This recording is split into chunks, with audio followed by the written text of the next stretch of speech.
Hello, আসসালামু আলাইকুম রহমতুল্লাহ। এটা আমাদের ছাদ বাগানের ড্রাগন গাছ। এখান থেকে মাশাআল্লাহ আমরা অনেক ড্রাগন খেয়েছি। এখন আরও ফুল আসছে। আমরা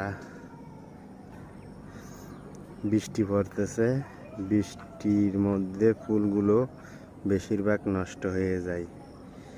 এখন আমরা চেষ্টা করব এগুলো যেন বরাবর ফুলগুলো টিকে।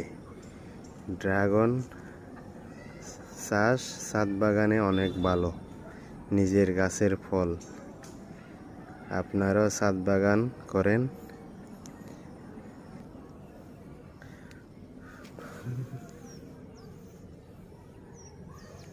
এটা রেড কালার, অনেক সুস্বাদু।